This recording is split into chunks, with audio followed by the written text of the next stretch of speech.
Всем привет, мои дорогие девочки и мальчики! Спасибо, что вы со мной и смотрите это видео. И сегодня мы поговорим о том, чем же пахнут наши звезды, какие ароматы они выбирают для себя.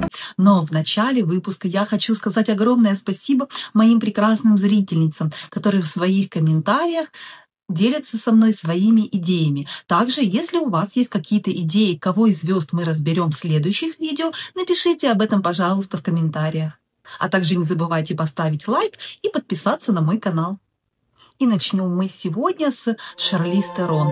Шарлиз не просто удивительно красивая женщина, она еще и великолепная актриса, у которой есть Оскар, множество хороших фильмов. Мне очень нравится энергетика Шарлиз. Мне она кажется очень располагающей к себе. От нее веет каким-то спокойствием, добротой, женственностью. Действительно красивая, достойная женщина.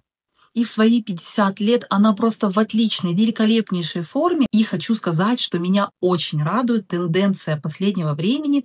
Я говорю о том, что не только звезды выглядят в свои 50-60 великолепно, но я вижу эти примеры и в обычной, в моей реальной жизни.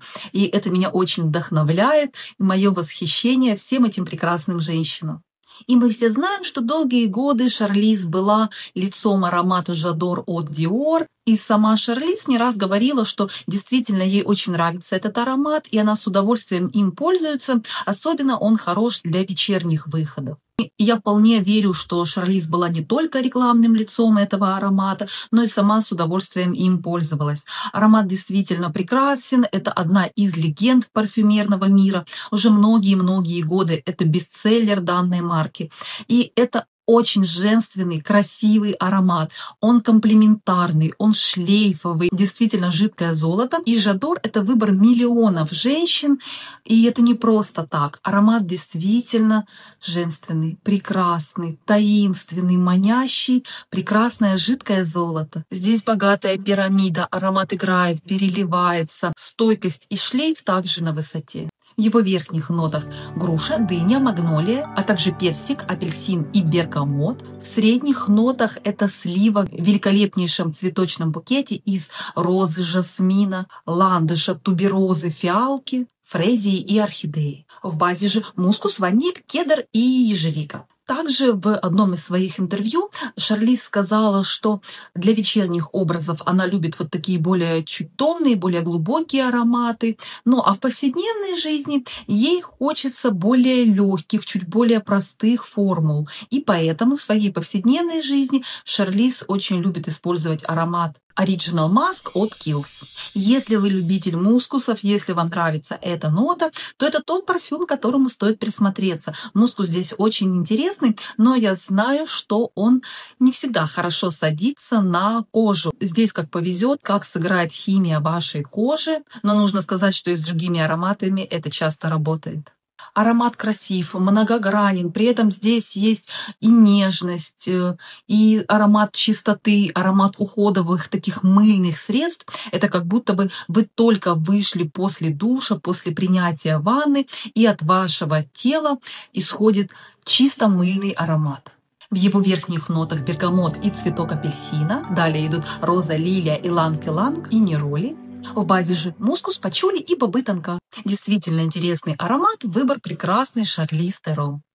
Яркая, прекрасная, улыбчивая блондинка Риз Уизерспун, также практически ровесница Шарлиз Терон. И это тоже пример женщины, которая в свои 49-50 лет в отличной форме, просто прекрасно излучает красоту, излучает позитив и женственность.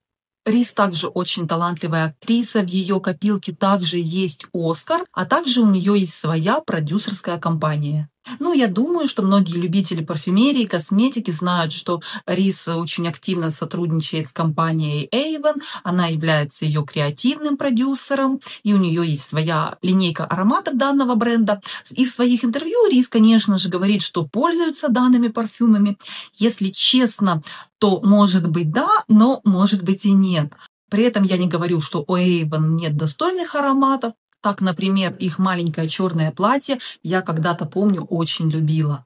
Но из интервью Риз Уизерспун я также знаю, что она очень любит аромат Эрин Амбер Маск. И создательница данного парфюма — это внучка той самой легендарной Estee Lauder. И в 2011 году она основала свой бренд. Если же говорить об этом аромате, то мне он кажется очень универсальным и женственным. В нем есть легкость, невесомость, женственность. Для меня это аромат такой спокойной неги, умиротворения, такого ровного, хорошего настроения. Он кажется простым, но в его простоте и есть его красота. Нежно-сливочный, чуть сладкий, он как будто бы окутывает вас в свои нежные объятия. Здесь красивейшее сочетание нот розы, сандала, мускуса, бензоина, ландыша, кокосового молочка и молекулы амброксан. Аромат, мне кажется, не так известен широкой публике, но он действительно заслуживает внимания.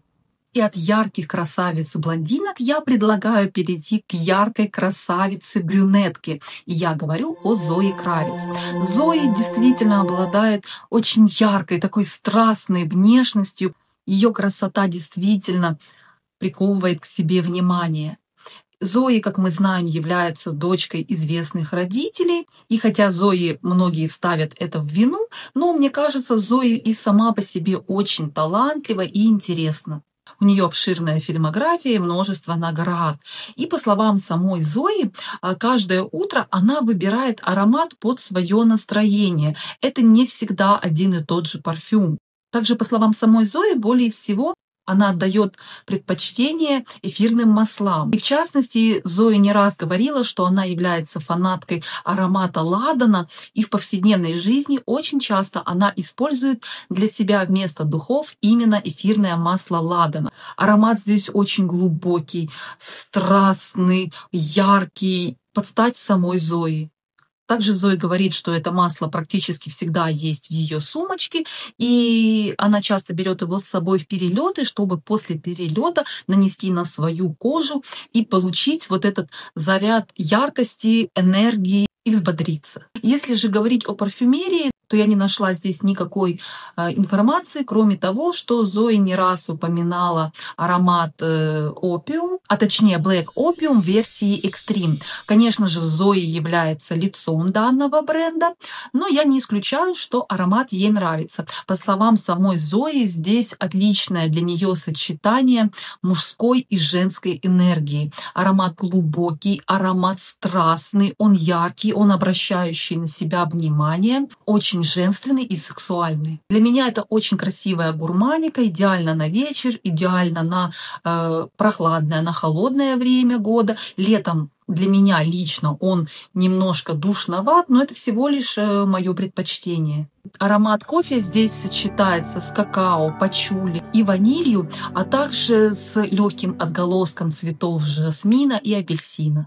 Ну а на сегодня у меня все. Спасибо, что вы были со мной и смотрели это видео. Спасибо за ваши лайки, ваши комментарии, а также за вашу подписку. Я все это очень ценю и очень вам благодарна. А я, как всегда, желаю вам хорошего дня и отличного вечера. И не забывайте, что вы прекрасны и вы уникальны. Всем пока-пока!